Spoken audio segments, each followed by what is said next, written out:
त्यामुळे मोठी गर्दी मनसेच्या आणि शिवसेनेच्या किंवा मराठीच्या मुद्द्यावरनं निघालेल्या या मोठ्या मेळाव्याची आहे। कृष्णा औटी सध्या आपल्या सोबत आहेत। कृष्णा, प्रचंड गर्दी दिसतेय। गेट्स उघडे करण्यात आलेले आहेत का, खुले करण्यात आलेले आहेत का कार्यकर्त्यांना आतमध्ये जाण्यासाठी? नक्कीच ज्ञानदा, आपण पाहू शकतो हा सामान्य नागरिकांसाठी जो आहे तो 3 नंबर गेट जो आहे तो सामान्य नागरिकांना या ठिकाणाहून सोडता येत आहे। काही आपण पाहू शकतो काही ठिकाणी जे आहे ते गोंधळाचं वातावरण निर्माण झालेलं आपल्याला पाहायला मिळतंय। महिलांना देखील धक्काबुक्की झाली असे देखील महिला जे आहे ते सांगताना आपल्याला पाहायला मिळत आहे। थेट आपण महिलांशीच जाणून घेऊया त्यांच्या नक्की काय प्रतिक्रिया, काय झालं, काय कशा प्रकारे सांगाल? हो, एवढी गर्दी आहे इकडे की लोक जर महिलांना पण शिस्त देत नाही, एवढे धक्के मारतात महिलांना, धक्काबुक्की करतात, सगळे अंगावर पडतात, कोणाला सोडतच नाही महिला आणि पासाशिवाय कोणाला सोडतच कोण सोडत नाहीयेत, हे सगळे पोलीस लोक सगळे इकडचे। नक्कीच आपण पाहू शकतो ज्ञानदा, जे पोलीस लोक जे आहे ते सोडत नाही असे देखील जे त्यांचं म्हणणं। आणखीन काही शिवसैनिक किंवा मनसैनिक जे एक मोठ्या संख्येने कृष्णा, ही सगळी मंडळी कुठून आलेली आहेत आणि किती वेळापासून ती रांगेत उभी आहे? उद्धव साहेबांनी आणि राज ठाकरे साहेबांनी सगळं माझे कार्यकर्ते माझ्या सभेसाठी येतील। आमचे कुठून आलात तुम्ही आणि किती वेळापासून तुम्ही इथे बनून आहोत आणि नंतर हे वॉर्ड क्रमांक 49 नगरसेवक सगळे कार्यकर्ते आलेले आहेत, पण आम्हाला पास विचारलं, पास आम्हाला सांगितलंच नाही। पास असं तर आम्ही पास घेऊन आलो असतो, आम्हाला पास बोललेच नाहीयेत, विदाउट पास एंट्री आहे सर्वांनी, पण पोलीस अधिकारी आम्हाला जाऊन देत नाहीये। कशासाठी कुठून आलात तुम्ही? आम्ही मडवरून आल्यात, मड कोळीवाडा। किती तासापासून ह्या गेटवरती थांबले? इथे आता 1 तास झाला, आम्हाला जाऊन देत नाही। का बाहेरून आल्यात का आम्ही? प्रांतात का बाहेरचे? इथे साहेबांचे भाषण, साहेबांनी बोलवले आम्हाला, आमच्या अस्मितेसाठी आम्ही लढायचं, नाही तर कोणासाठी लढायचं? काय सांगण्यात येते तुम्हाला प्रशासन? पास पाहिजे। पास कशासाठी पाहिजे? पासची गरज नव्हती। पास कोणासाठी आहेत? जे पॉलिटिक्स आहे, उपविभाग प्रमुख आहेत, विभाग प्रमुख आहेत, शाखा प्रमुख, त्यांना पुढे बसवण्याची त्यांची फक्त पासची गरज। ही पास गेटची पास नाहीये, हा गेट पास नाहीये, हे चुकीचं करतात पोलीस अधिकारी आहे। कशासाठी पाहिजे? याच्यामध्ये काय आहे असं? तुम्ही कुठून आलात? मड शाखा। किती वेळापासून इथे थांबलेला? अरे 1 घंटा से शिवाजी पार्क मैदान। तुम्ही कुठून आलात? आम्ही दादरवरून आलो, वडाळा विधानसभा। किती वेळापासून इथे थांबलेला? आम्हाला जवळजवळ अर्धा तास झाला। काय म्हणतात नक्की, काय म्हणणं आहे? आता त्यांचं काय, ते म्हणतात पास नाहीये तर तुम्हाला आतमध्ये सोडणार नाहीये। नक्कीच आपण पाहू शकतो ज्ञानदा, अनेक शिवसैनिक असतील जे आहे अनेक ठिकाणाहून आलेले, मडवरून अनेक ठिकाणून वेगवेगळ्या कानाकोपऱ्यातून आलेले पाहायला मिळतात।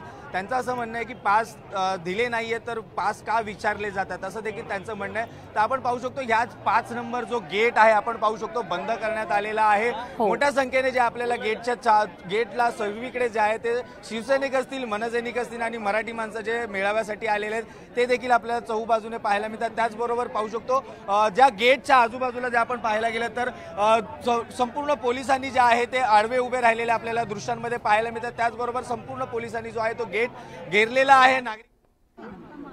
कृष्णा, ही गर्दी होईल हे तर अपेक्षित होतं।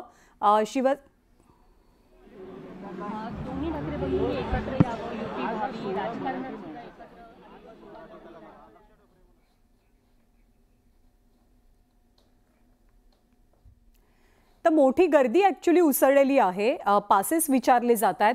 कृष्णा, जर माझा आवाज तुझ्यापर्यंत पोहोचत असेल तर एक माहिती देशील आपल्या प्रेक्षकांसाठी की ज्यांना या सभागृहाच्या आत किंवा डोमच्या आत जाऊन हा कार्यक्रम पाहणं शक्य नसेल त्यांच्यासाठी काय व्यवस्था करण्यात आलेली आहे? कारण या व्यवस्थेबद्दल अनेकदा बरेच नेते बोललेले आहेत, ती व्यवस्था नेमकी कशी आहे?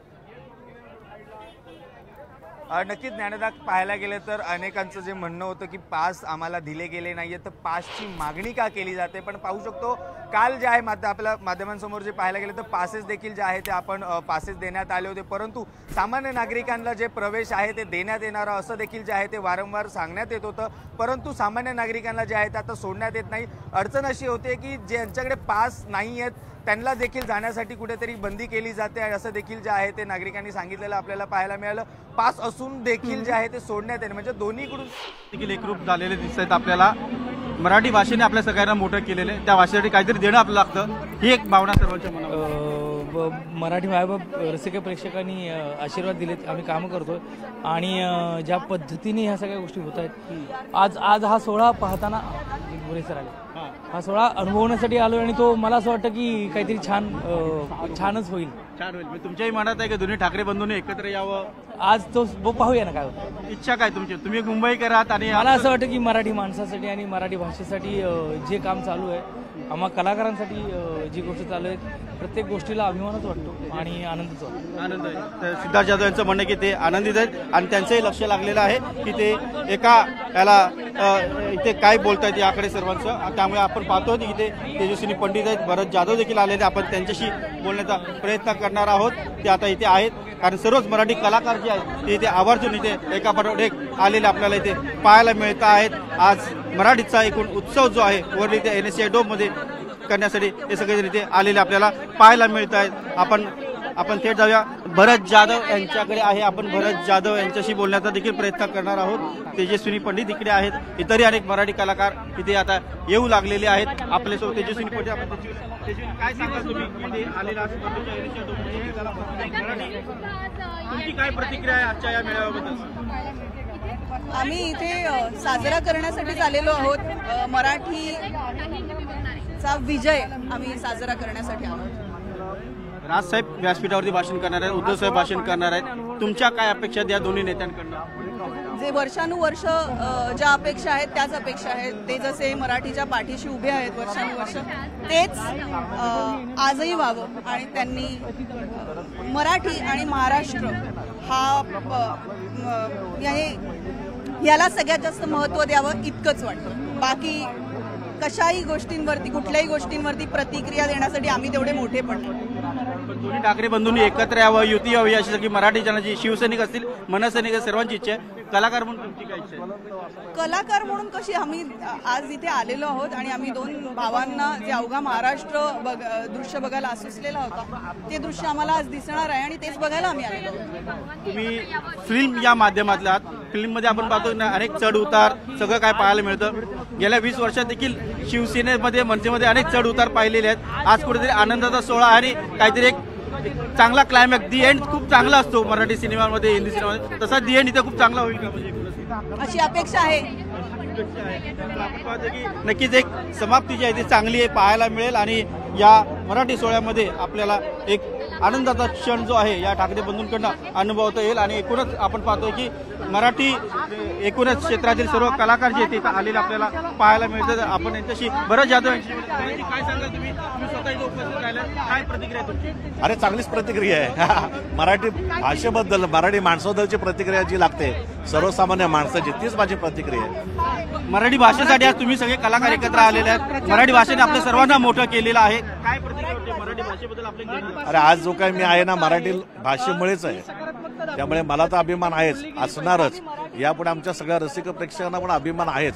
फक्त काही लोक ठळकपणे बोलत नसते, त्यांनी बोलावं आणि पुढे यावं. आपली भाषा कशी वाचेल याच्यावर विचार करावा. जी तुम्ही गेले कित्येक वर्ष दोन्ही नेत्यांना पाहतात, त्यांचे चांगले जवळचे मित्र देखील आहेत. तुमच्या मनात काय आहे? दोन्ही बंधूंनी एकत्र यायला म्हणजे ठाकरे बंधूंनी आले तर आनंदच आहे ना, त्यासाठीच तर मी ते आलो आता बघायला. ठाकरे बंधू एकत्र आले तर महाराष्ट्राचं राजकारण वेगळं होईल, समीकरण नवीन तुळून येतील. जरासा मराठी माणसाला कॉन्फिडन्स निर्माण होईल असं मला वाटतं. म्हणजे आजचं हे मराठी भाषेचं व्यासपीठ आहे. दोन्ही ठाकरे बंधूंसाठी निश्चित एक वेगळं राजकीय समीकरणासाठी व्यासपीठ निर्माण होईल. कदाचित पण येणं गरजेचं आहे. पाहतो की भरत जाधव यांनी सांगितलं आहे की दोन्ही नेत्यांनी एकत्र येणं अत्यंत महत्त्वाचं आहे. मराठी कलाकार आता या वरलीतल्या NSCI डोममध्ये येऊ लागलेले आहेत, त्यामुळे सगळ्यांचं लक्ष देखील त्यांच्याकडे लागलेलं आहे. आणि एकूणच एक आनंदाची गोष्ट जी आहे ती आपल्याला इथे पाहायला मिळते. आपण इथे पाहतो आहोत की शिवसेनेचे नेते देखील इथे येऊ लागलेले आहेत. आपल्यासोबत आपण पाहतो की किशोरी पेडणेकर आहेत, माजी महापौर. आपण त्यांच्याशी बोलूया. किशोरीताई, काय सांगाल? एक ऐतिहासिक आनंदाचा क्षण आहे आजचा दिवस, काय प्रतिक्रिया तुमच्या? आजचा दिवस शब्दात प्रतिक्रिया नाही देऊ शकत. आजच्या दिवसात बाळासाहेब थँक्यू. बघा, जसं निसर्गाला, समुद्राच्या निसर्गामधलं उधाण आलंय, तसं मनसैनिक शिवसैनिकाच्या आनंदाला उधाण आलंय. आज आम्ही कोणालाही वाईट बोलणार नाही. तुम्हाला जे म्हणायचं ते म्हणा. बाळासाहेबांसाठी तुम्हाला आजच्या दिवसाला माफ केलं. एकाच व्यासपीठावरती दोन्ही नेते येणार आहेत, दोन ठाकरे बंधू येणार आहेत. पण पुढे राजकारणामध्ये देखील दोघांनी एकत्र यावं, युती व्हावी. पुढेच जायचे. नमागुती फिरून मागे नाही पाहायचे. हा आमचा आता मंत्र आहे. मराठी भाषेसाठी इथे सर्वजण एकत्र आलेले आहेत. मराठी तुम्हाला एक सांगू का, पोटदुखी जोरात वाढली आहे. झेंडू बाम वर लावायच्या ठिकाणी नको तिकडे लागलाय. ओके ओके आपल्यासोबत आहेत. काय सांगा, काय तुमच्या प्रतिक्रिया? मुळात महाराष्ट्राच्या राजकारणाला कलाटणी देणारा आजचा दिवस असं म्हणावं लागेल. मराठी हितासाठी, महाराष्ट्र हितासाठी, देशहितासाठी आज दोन्ही ठाकरे बंधू एकत्र येत आहेत. मराठी माणसाच्या जीवनात दिवाळीसारखा हा सण आहे आणि त्यामुळे तमाम महाराष्ट्रातून अनेक जण कुणी न आमंत्रण करता सुद्धा मोठ्या संख्येनं या ठिकाणी जमलेले आहेत या क्षणाचं साक्षीदार होण्यासाठी. आपण पाहतो या ऐतिहासिक क्षणाचे साक्षीदार होण्यासाठी सर्व मराठी जन इथे आलेले आहेत. अनेक मराठी कलाकार आलेले आहेत. शिवसेना असेल, मनसे असेल, दोन्ही पक्षांचे नेते जे ते इथे आलेले आपल्याला पाहायला मिळत आहेत. थोड्याच वेळात या सोहळ्याला सुरुवात होणार आहे आणि सर्वांचं लक्ष लागलं आहे ते पक्षप्रमुख उद्धव ठाकरे यांच्याकडे आणि मनसे अध्यक्ष राज ठाकरे यांच्याकडे.